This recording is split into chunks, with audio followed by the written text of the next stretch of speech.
Well, my name is Larry Pierce with MSC Software, and I'm very excited to be here today to share with you about MSC Apex Modeler. Now, I hope that those of you who are on the webinar today were fortunate enough to join us about a week and a half, 2 weeks ago for the MSC Apex product launch webinar. And this webinar today is going to build on that. The previous webinar, you heard kind of why MSC Apex. You learned some little history. You learned where it's coming from. You saw a little bit about the vision for the future. And additionally, the two initial products for the MSC Apex product family were announced. The first of those was MSC Apex Modeler, which is available today, and that's what I'll be talking about today. And the second was MSC Apex Structures, which will be available soon. Okay? So if you're on the call today, you're probably familiar with the CAE process, the computer-aided engineering process. You're probably familiar with starting with some geometry, meshing, solving, post-processing, getting some result out there to make a judgment call with. Now, previously, in my previous work, when I did real work, I was a stress guy, and so I was interested in getting stresses or strains or load information, using that information to validate or verify the product, or using that information to improve the product, okay? 'Cause that's how I made my paycheck, per se. And we all know that going from the start to the end in that CAE process is kind of like a hike through a field full of boulders. There's lots of big boulders in the way that you either got to go around, you got to go over, or you got to chisel.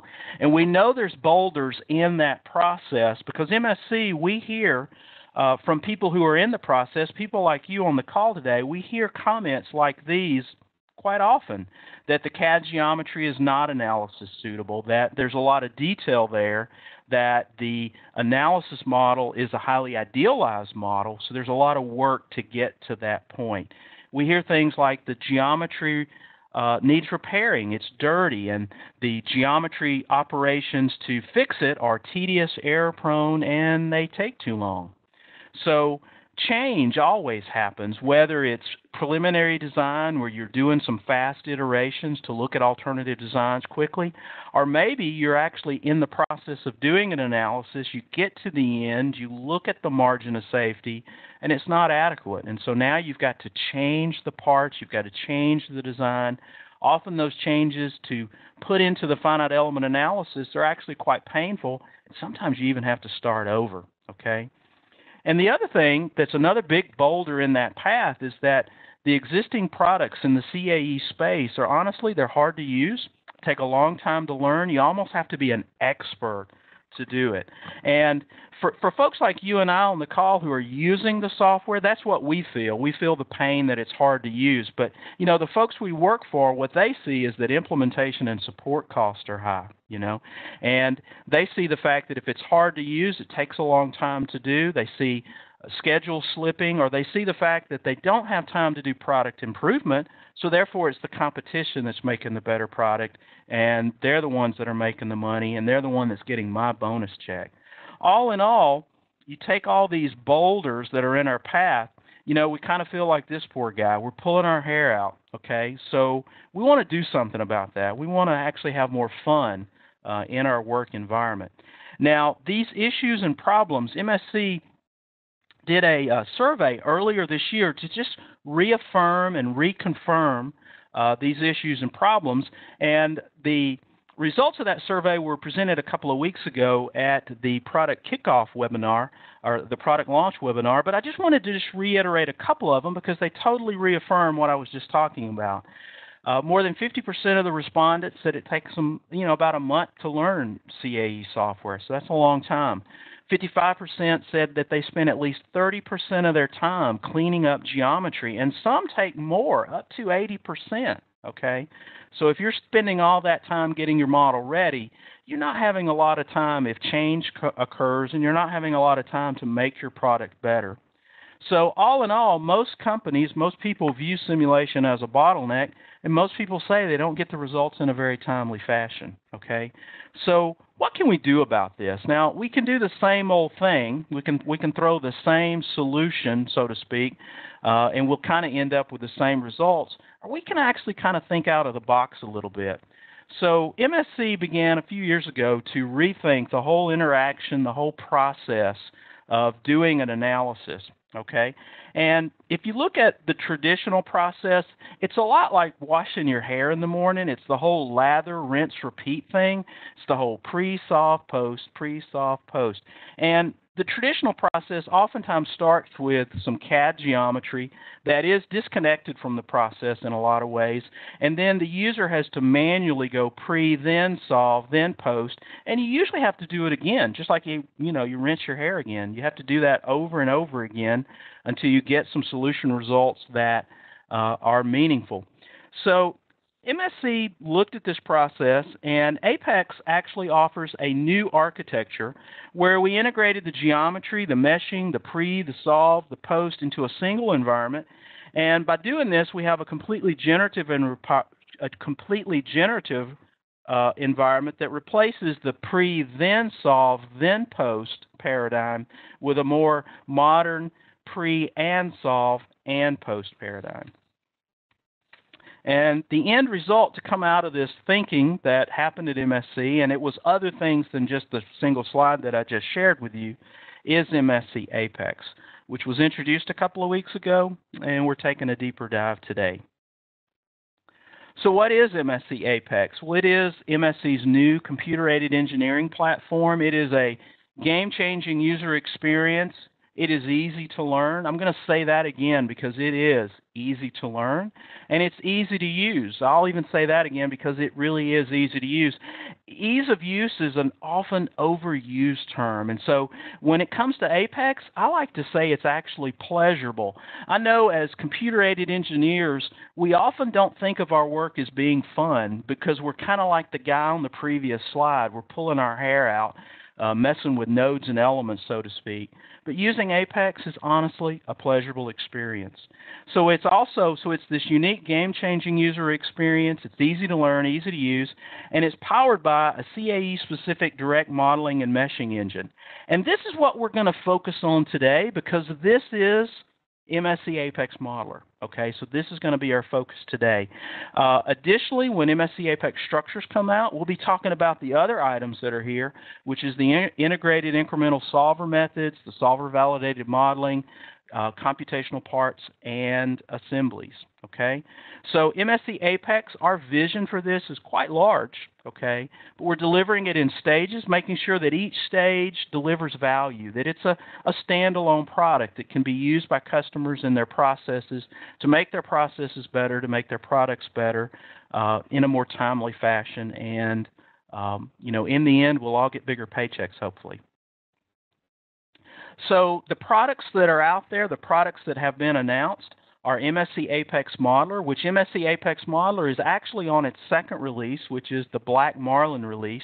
You'll notice that we're naming each release after apex predators, top-of-the-line predators. The initial release was Arctic Wolf. The second is Black Marlin.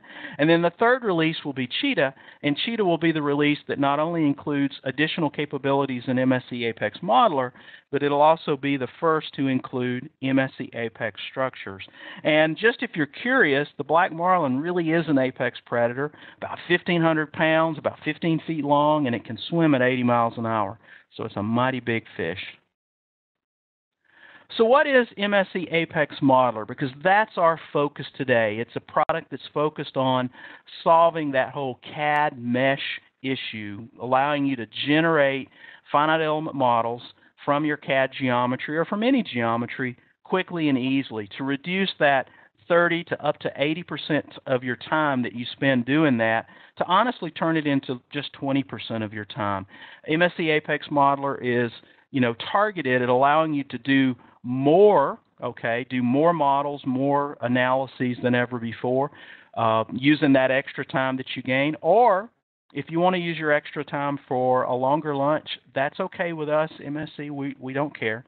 So What is MSC Apex Modeler? Well, it is a CAD mesh solution, and it's not just a CAD to mesh. I like to say it's a CAD and mesh, and we'll see that during the demonstration, how the generative nature of the product allows you to operate on the geometry, and the mesh will automatically update to that. It is easy to learn, easy to use. It is powered by this computer-aided engineering specific direct modeling engine, okay? And it is complementary to our existing solution, so it's complementary to Patran and Nastran. So I've already stated that MSC Apex Modeler is a CAD mesh solution, and it's really targeted at a subset of some of those challenges we talked about earlier. It's targeted at the CAD geometry that's not analysis suitable, making that analysis suitable, making that finite element model quicker. It's targeted at allowing you to quickly and easily repair geometry and meshes. Let's not make that process tedious and error prone. Let's definitely not make that process take too long. MSC Apex Modeler is targeted at change, okay, whether the change is at the preliminary design stage or maybe it's that uh-oh moment when you get to the end and the margin of safety is too low and we got to go back and we got to modify things so we'll get a suitable design. And it's also targeted at being easy to use, easy to learn, okay, to help companies reduce their implementation and support costs that are too high. So how does MSC Apex Modeler address these challenges? And you're going to see it in the demonstration, but I have just a couple of slides. I want to make just a couple of points before we actually get into the demonstration part. So how does MSC Apex address these challenges? Well, a big part of it is a new and innovative user experience. And this is definitely a big part of this is the graphical user interface itself, but it's more than that because the graphical user interface in Apex is sitting on top of this computer-aided engineering specific direct modeling engine. And that direct modeling engine allows the tools and allows the user to directly interact with the geometry rather than some clunky form-based system. Okay, so you're not going to spend your time entering data on forms and hoping something happens. You're actually going to interact with the geometry, and you're going to have visual cues that let you know what is going to happen before it happens, okay? And that really makes it easier to use, makes it faster, because once again, you know a priori what is going to happen.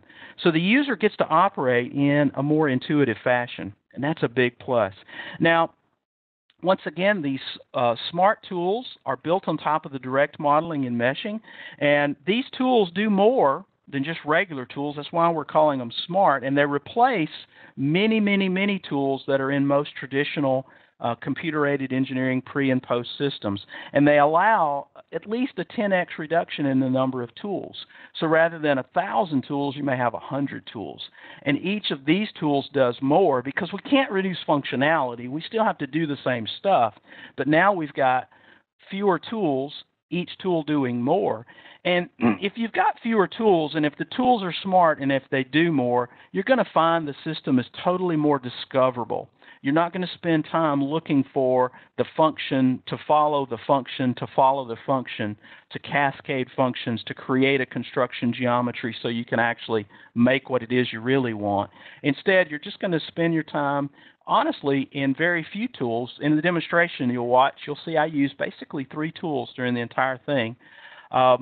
So what happens is that the product is more discoverable, and if it's more discoverable, it's also more learnable. And you can see an example in the animation that's going on this particular slide where there's a gap between a couple of surfaces. Most traditional tools might require 8 tools and 8 operations, probably would require the creation of construction geometry. MSC Apex Modeler, 1 tool, 1 operation. And don't just, listen to me because I'm all hyped up about Apex, but our customers are saying the same thing. So they've had experience with Apex now for a little bit, and what we're hearing back is that processes that used to take 3 to 4 days now take half a day. Meshing operations, geometry and meshing operations sped up by a factor of 3. Process that took 8 hours now is an hour, and the capabilities are unmatched. So we're hearing some very positive feedback on this new and innovative user experience that we've created in MSC Apex Modeler.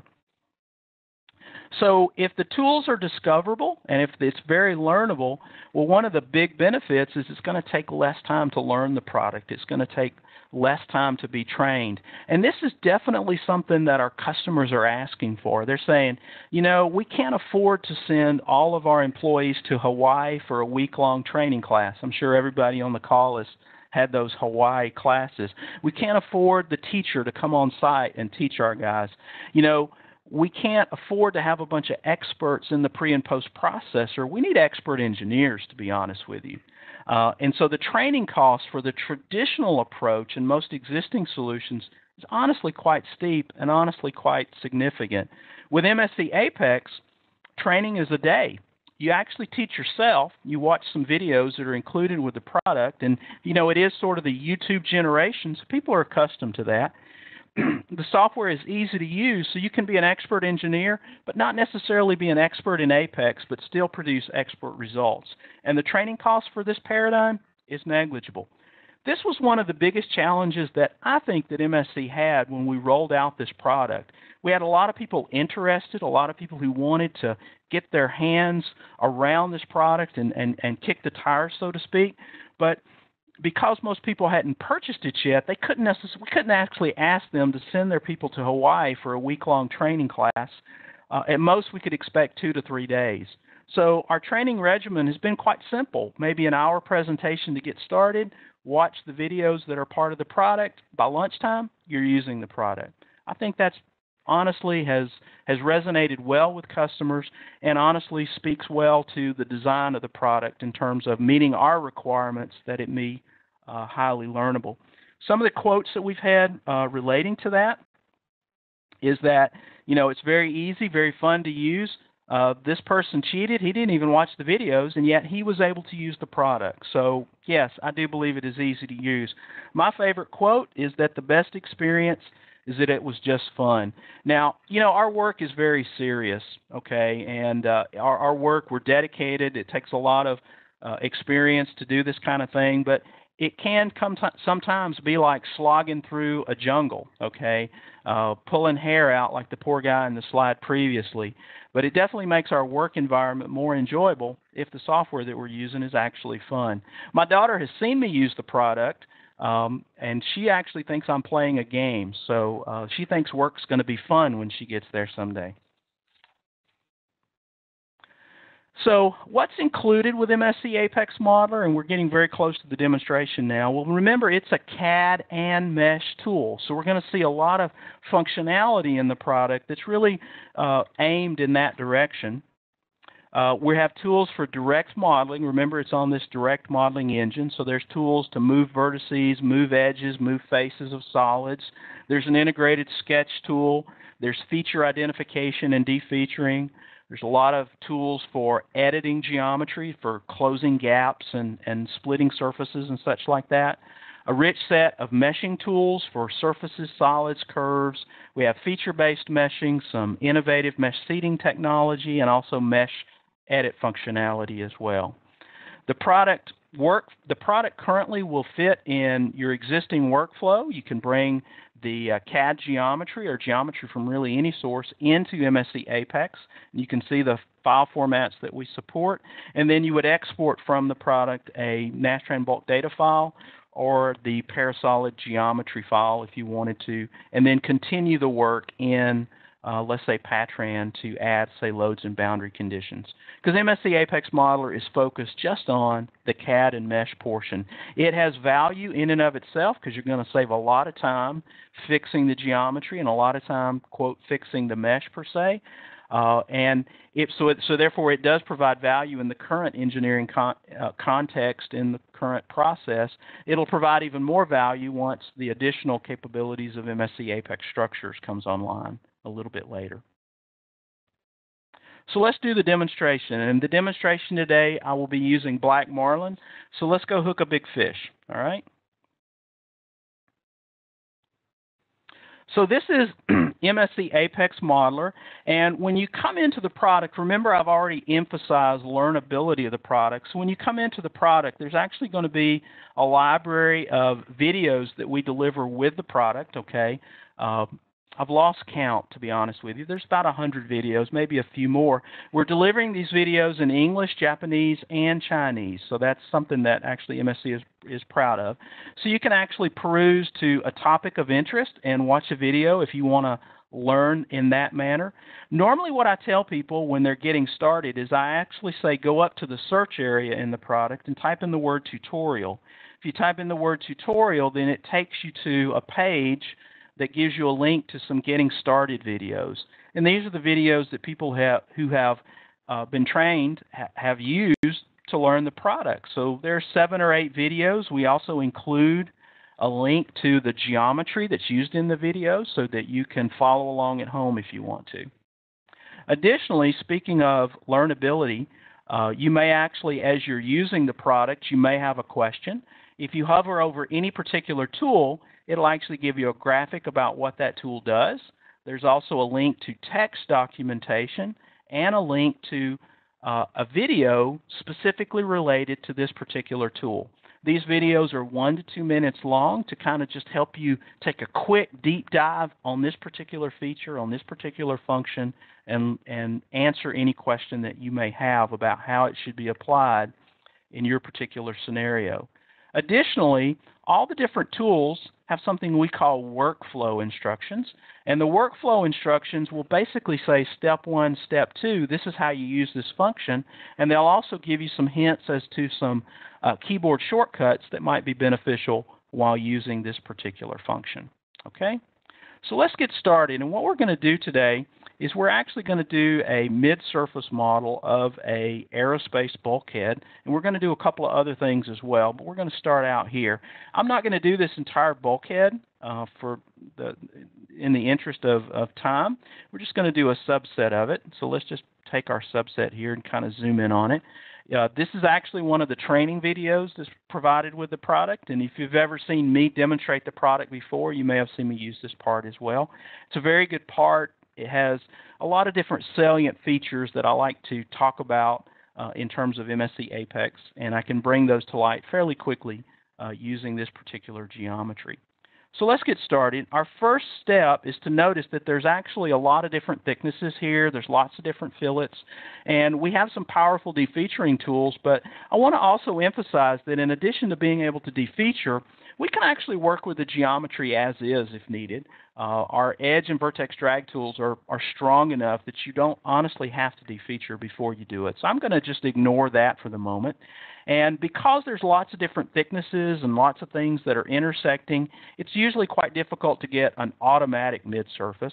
So we're sort of going to manually make this mid-surface by extracting a few surfaces, a few key surfaces, and then connecting those together. So we're going to start out using what we call an auto offset tool. The auto offset tool allows us to offset a face of the solid. It automatically looks for the closest opposing face and offsets half that distance. Now in this case, it found the closest face, a shortest distance down here. I really wanted it at the middle of this thick section up here though. That's not a problem. I'll use these little graphical glyphs, these little balls. We call that the mid-surface manipulator. I'll just grab one of those balls and I'll just simply move it. By moving the mid-surface manipulator, it also moved the mid-surface. The mid-surface manipulator also makes it easier to go to an inner mold line representation, outer mold line, or back to the center, or I can type in any dimension that I might want, okay, if I actually know that I need it somewhere. So that's my first surface. I'm going to do a second surface. When I do this second surface, because there's different thicknesses and different offsets, these two guys actually don't show up on a common plane. Now, I know there's many. If I give a mid-surface model to 10 different people, I'm probably going to get 10 different representations. So I know a lot of people would want to keep this step in there. For my purposes, though, I actually want to eliminate that. So I'm actually just simply going to quickly align those two surfaces. And now they're in a common plane. Okay? So let's go back to my solid and let's extract a few additional surfaces. I'll do the web, and I'll do a start surface for this back flange. And this back flange has actually got a lot going on. There's quite a few thicknesses, quite a few steps, and I'm going to choose that one as my seed surface to do the back flange. There's another flange here, and I'm going to ignore it for the moment. I'm just going to forget about it because anytime I've done work one of two things is sure to happen. One, I'm going to forget something, okay? And if I forget something, I then have to fix it later. So this is going to represent what I have forgotten. This could also represent the change that we know is coming. It always comes. We know change is coming. So this is going to represent that as well. So this is the oops moment or the oh my goodness, we got to make a change moment, all right? So those are going to be my starting surfaces. And one thing to notice, we've talked a lot about these smart tools. I want you to actually kind of keep count of how many tools that I've used during the demonstration. It's kind of a fun little thing as we go along. So I've used a mid-surface tool to get some seed surfaces. Now we're going to use the tool that we're going to spend the most time using when we're working with surfaces in MSC Apex Modeler, and that's the Vertex Edge Drag tool. Okay, so what I want to do is I want to connect this green surface with this other green surface. I'm going to do that by simply dragging this edge across, okay, and I'm just simply going to camp out on this surface. And I want to point out a couple of things here. One, I get a lot of feedback at the mouse cursor. It's telling me that if I release it, it's going to snap to that surface. If I hover over this edge, it tells me that if I release it, it's going to snap to that edge. I also get some dotted white lines that are showing me what the adjacent edges are doing, those edges that were adjacent to the one I'm dragging. So I get a lot of feedback, and I know a priori, I know before the fact what's going to happen when I let go. So I'm going to let go. It automatically snaps. It automatically stitches. And effectively, red lines means it's a free edge. But yellow or green lines means that I'm actually congruent, and I'll get a congruent finite element mesh there. So let's now drag this edge, and we're going to drag it down to one of the faces of the solid. Notice that face highlights. That lets me know I'm snapping into that face. Notice how it automatically trimmed here. Didn't trim out the hole. That's going to be an enhancement coming soon. I'm going to clip the hole by just simply doing a quick trim operation at these edges to get rid of the hole. So let's delete that, and it's gone. Now I'll just simply want to take this upper edge here, and I'm going to drag it up to this face. I watch the face highlight. That's how I know it extended a little bit past because there's an extra height on the solid back here. I'll just simply take this edge and I'll drag it down. All right, so we've quickly made the back flange in just a couple of operations. A lot of times when you're doing a mid-surface model, you'll get these little slivers, okay, because you're offsetting to maybe a half distance. It's very easy to get rid of the sliver. Just simply drag the edge and move it over, okay? So a couple of things before I continue. I want you to actually notice that I'm doing a lot with one tool. That Edge and Vertex Drag tool does an awful lot. So I spend very little mouse miles going back and forth, back and forth. I can just stay in the one tool, and I can do a lot of work. Another thing I want you to actually imagine as well is that in my example here, I'm actually creating a mid-surface model from some seed surfaces. If that's not your challenge, maybe your challenge is dirty geometry. Maybe it's surfaces that have gaps and overlaps and slivers and such. Well, this is a pretty good example of that as well. So the same operations that I'm doing here would be the same operations you would do to clean up dirty surface geometry. So I want to close the gap in here between these surfaces, and I'm going to start that process by taking this vertex and I'm dragging it over. And I'm going to connect it to this edge. Notice that out in front of the vertex, there's a dotted blue line. Let me actually zoom in a little more. Maybe it'll show up better. There's a dotted blue line. That's a guideline. The guidelines are there to let me know when I'm tangent, when I'm perpendicular, when I'm actually following the tangent of that edge that's connected to that vertex. Now I'm simply going to move this edge to this edge. And I just watch what highlights. It highlights that edge. It did it.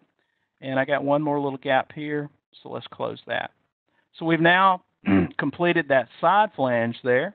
Now we need to actually connect the web into, now we have to connect the web to the two flanges. And I can easily do that with my Edge and Vertex Drag tool. I can just simply drag these guys over. A couple of points here. One, I'm going to undo. So we have multiple undos in this product. A quick point about the drag. When you're dragging, you're basically dragging within the curvature of the surface that you're dragging. In this case, it's flat, so I'm dragging it in a flat manner. I can bend it. I can say, you know what, I want to connect to this edge up here, and that'll totally bend the surface. That's not what I want to do in this case, but I can bend it if I want to. Now, in many of these mid-surfacing scenarios, you may have a lot of surfaces that need edges to be drugged. You may have sort of a waffle-looking structure with ribs, and you want to connect a bunch of ribs together. So we have a really nice automatic surface extend tool that will allow me to select all my surfaces, and it'll do the extension automatically in that case. So if you have a bunch, you don't actually have to do them one at a time. All right, so let's now continue. We've got to work on the web just a little bit more. If I bring my solid back, I can see there's a little bit of a void there, and I need to fill that void. Let's do that a couple of different ways. We're going to be using the Edge and Vertex Drag tool. I'll start by dragging that vertex there. I've still got just a little bit more to go. All right, so let's finish this up. And I'm actually going to illustrate a couple of different ways to do this. One way is to take this vertex and drag it over. And I can do this, and notice the guidelines that just pop up here. The guidelines that pop up. Those guidelines are letting me know that I am tangent to those adjacent edges. And notice how it just snaps when I get to that intersection location. So those guidelines effectively replace a lot of the construction geometry that you might create in traditional tools. Rather than having to jump through some hoops to get a point out there, I simply drug a point, use the guidelines to find out that I'm at the intersection of those adjacent lines. In addition to dragging that vertex, I can also drag this edge. By default, the edge drag behavior is called follow, which means the adjacent edges follow until they connect at that point. There's a couple of other edge drag behaviors that aren't useful in this scenario, but might be useful in other scenarios.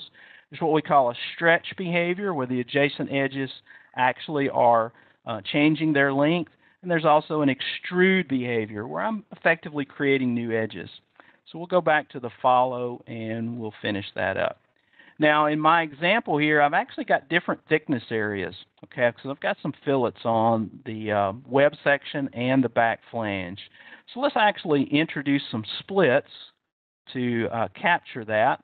So I'm going to split the web, and I'm going to split the web at this guy, this guy, this guy, and there'll be a couple on the front. I'll do this guy and this guy.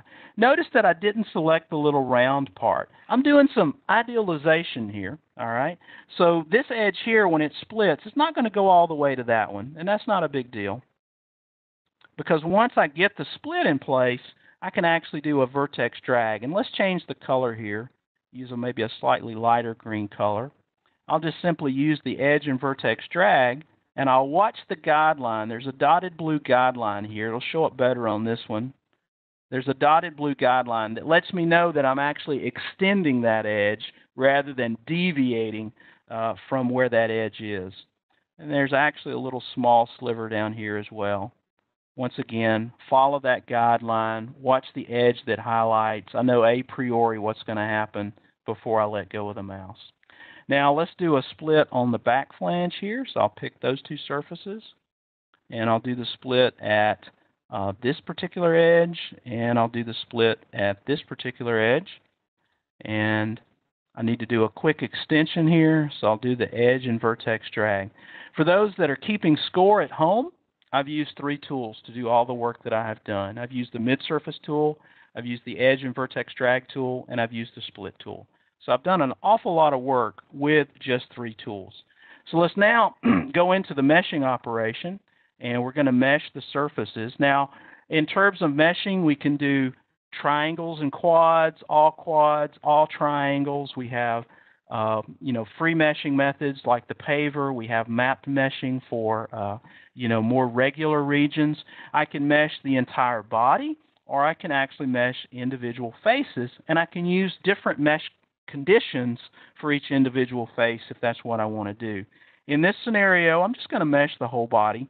I'll get a mesh. I'm not concerned about the mesh quality right now. Now is when I'm going to bring in my uh-oh moment. I'm going to bring back my solid, and this is where I'm going to realize I forgot something. I'm already in the meshing part. Normally, this might be a problem for me because I'm probably going to have to remesh or delete a mesh or, do a lot of work to get beyond this moment.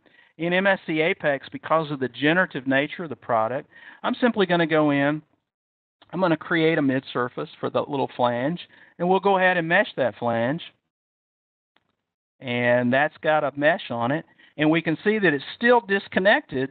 So let's go back to our edge and vertex drag tool, and we'll simply drag this edge to this flange and just watch that flange highlighted. It's okay that it's already meshed. Boom, it automatically made the mesh congruent, automatically stitched the geometry, and I'll do the same here as well.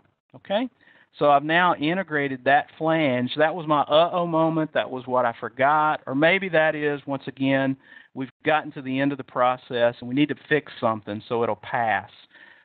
Maybe that represented that moment. If you have a tool that lets you work on the geometry and the mesh simultaneously, a lot of possibilities open up. And one of the ones that honestly excites me quite a bit is the fact that a lot of times your element quality tells you a lot about the quality of your geometry. So I'll do a quick element quality here, and I'll just kind of zoom in on one specific area. I can see that I have an element that has poor quality, and the reason it has poor quality is there's a little sliver, a little short edge, kind of a remnant of some of the geometry operations that I was doing. Maybe I wasn't paying as close attention as I should.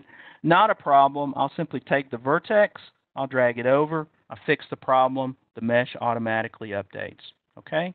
Perhaps I'm at a point in the process where I look and I see that I've got some small holes that I really didn't want to include. I maybe wanted to actually defeature them originally. We have some very strong defeaturing tools. I will show those momentarily. But in terms of defeaturing, I can also, for simple things like these holes, I can just use the edge and vertex drag tool. So I can just simply drag that edge, get rid of the holes. Here's sort of an outside fillet, an outside round. I'll simplify. A lot of work that we do is idealization, and idealization is oftentimes simplifying the geometry. Here's a little lip. Maybe I don't want that in my simplified version. I'll just drag the vertex down. Notice how the mesh is automatically updating every time I make a change to the geometry. I'm not having to do any remeshing. That's happening automatically. Now here's an interesting area. I have a poor mesh in this area right now. Let's look at fixing that.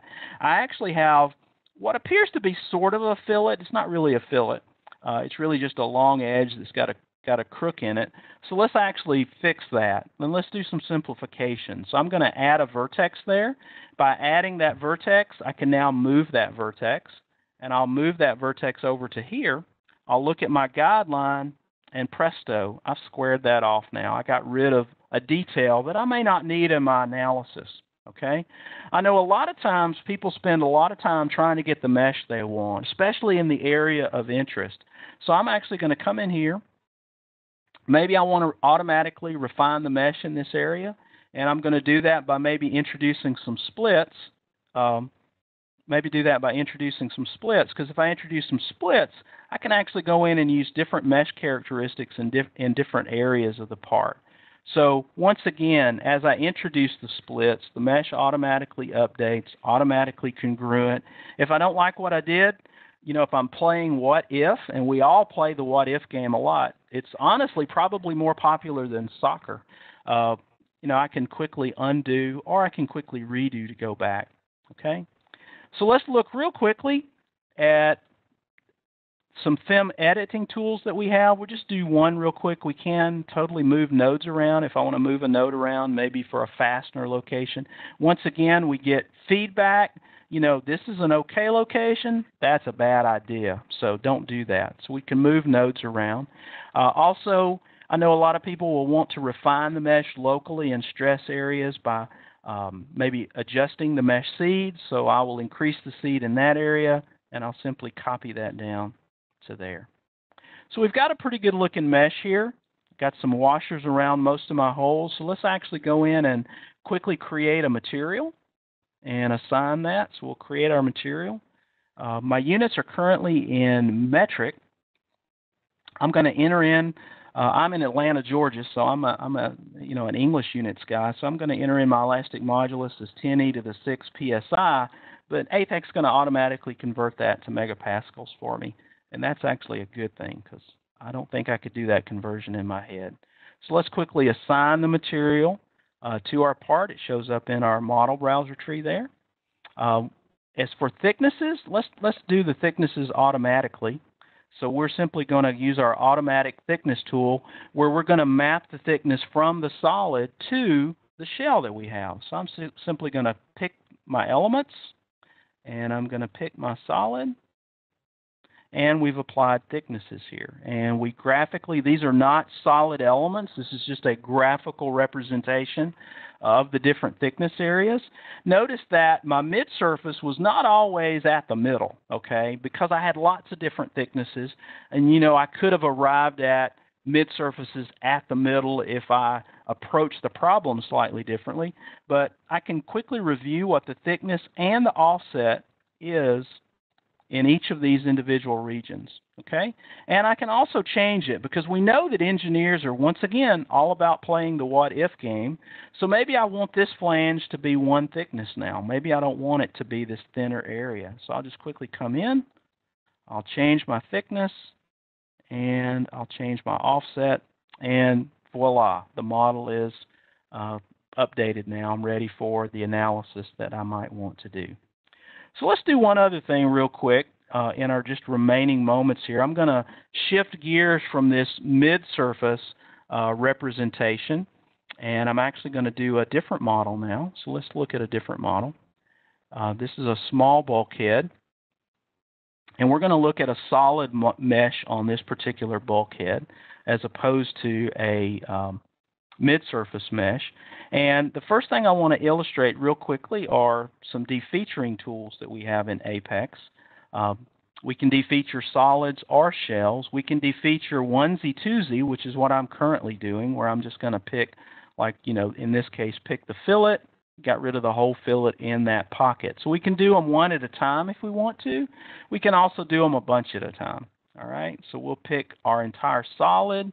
I get a nice little graphical range bar over here that I can directly interact with to isolate the fillets in this case that I'm interested in removing. And in this case, I want to remove the fillets between the flanges and the web area.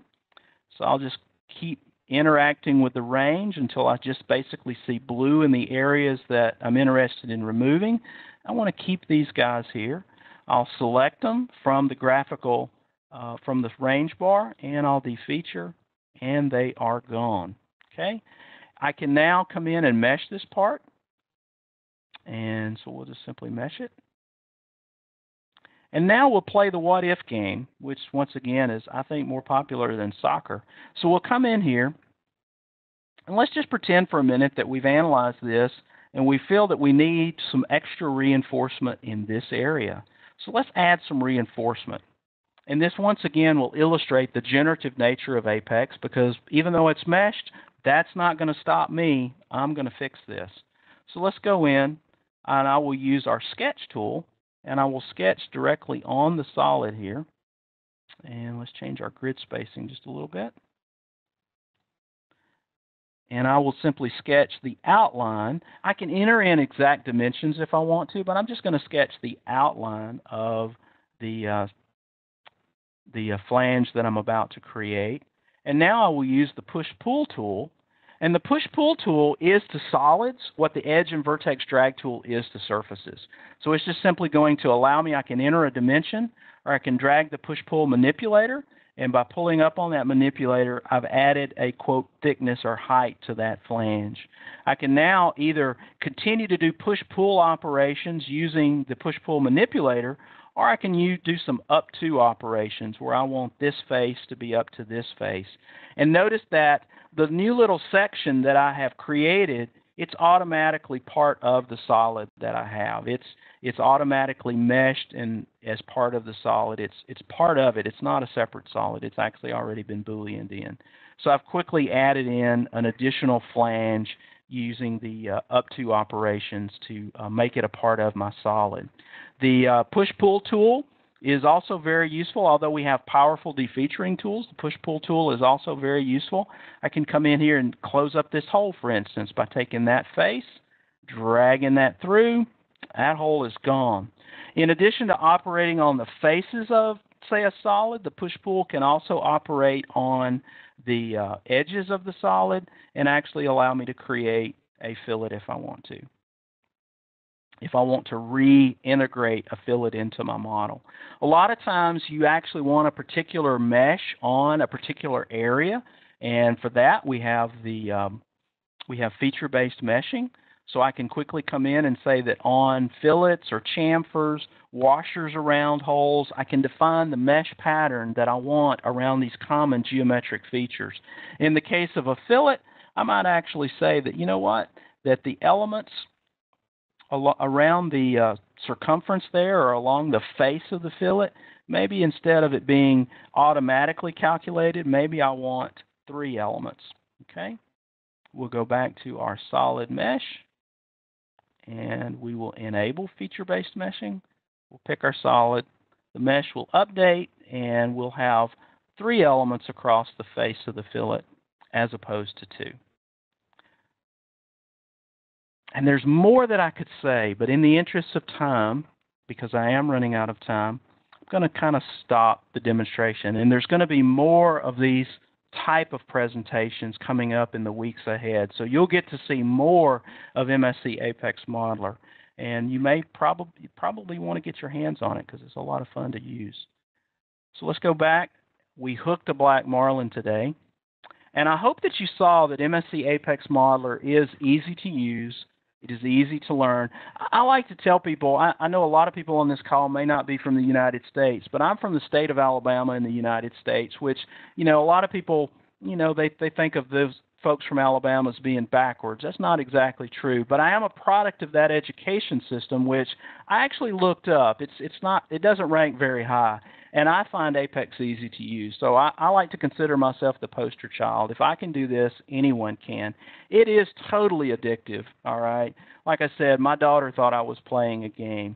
It's powered by direct modeling and meshing. It's CAE specific so that the mesh and the properties and everything that you've applied are automatically updated should you make some changes to your model. So that's all I have today. I value your time, so I will stop now and answer a few questions.